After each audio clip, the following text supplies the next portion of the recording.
Geddes Kerr is taking a well-deserved break this week at the Jersey Shore. I'm Bruce Long, a fellow member of Oakton United Methodist Church, and Geddes asked me to deliver today's message on his behalf. Our priorities in life. Last week, the weekly word was on strength under control. That is one of the priorities of life for Christians. Today, we will examine our priorities. A priority is something that's important to us, something that we care about. If something is important to us, then we will show that by what we do in life. For instance, the Bible tells us that if our faith is truly important to us, we will demonstrate that in our works.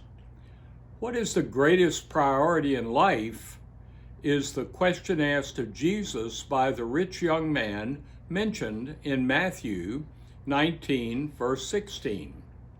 The young man asked, "Teacher, what good thing must I do to get eternal life?" Now, if you stood before the Lord, what would you ask him?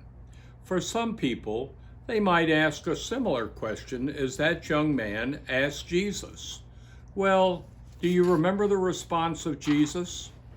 Jesus said, "Why do you ask me about what is good? There is only one who is good. If you wish to enter into life, keep the commandments." And then Jesus listed commandments.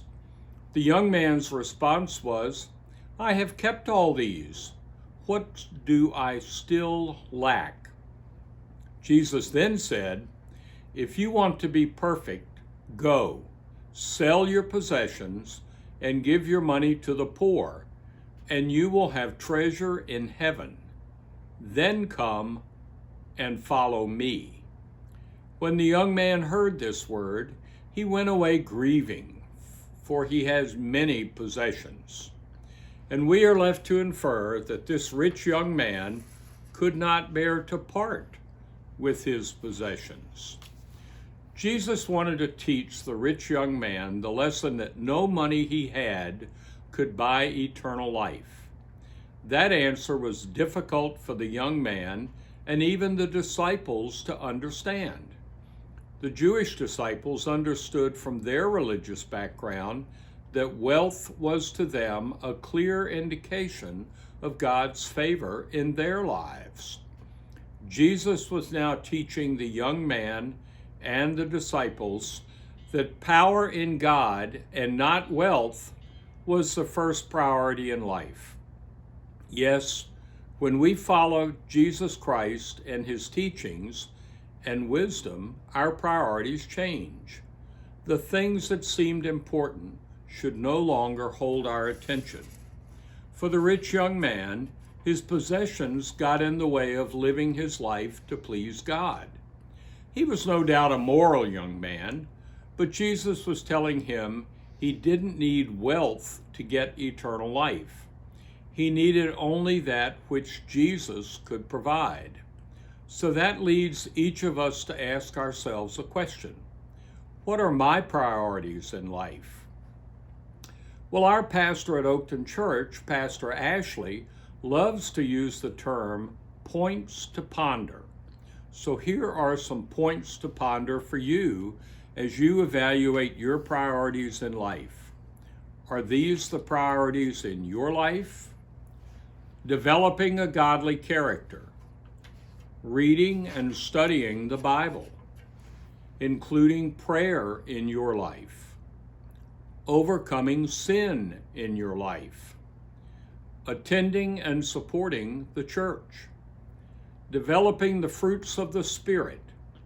And those fruits, I remind you, are love, joy, peace, patience, kindness, generosity, faithfulness, gentleness, and self-control.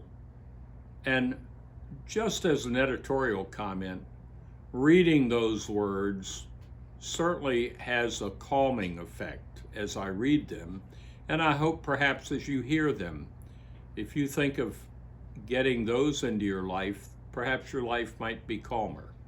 And finally, the seventh is remembering that our foremost priority in life is to glorify God. These next words of God are recorded in Isaiah 43:7 and are very important to hear, for God promises restoration and protection to those that he calls his own. He describes these people as, and I quote, everyone who is called my name, and whom I have created for my glory, whom I have formed, even whom I have made. End quote. Does this remind you of the expression, we are all children of God? In Colossians chapter 1, verse 9 through 10, we are told that to glorify God, you must obey these words.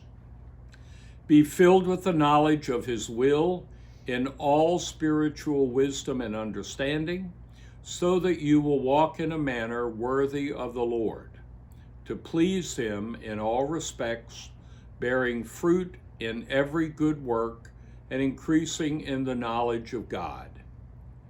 What Geddes has described here for us is a lifelong task. But as Geddes would say, don't be overwhelmed by this.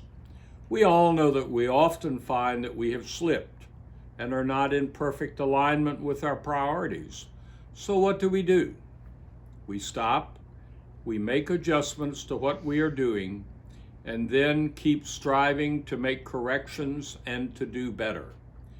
When we continue to keep at our task and live in our priorities, we are in fact continuing to glorify our God.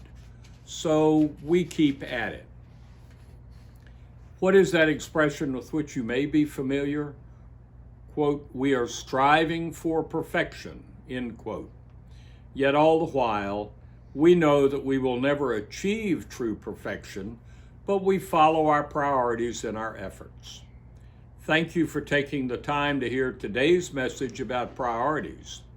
Next week, Geddes will be back and he's going to compare the building blocks of Christians listed in 2 Peter chapter 1, verses 5 through 7, with the fruits of the Spirit that I read earlier, listed in Galatians chapter 5, verses 22 and 23.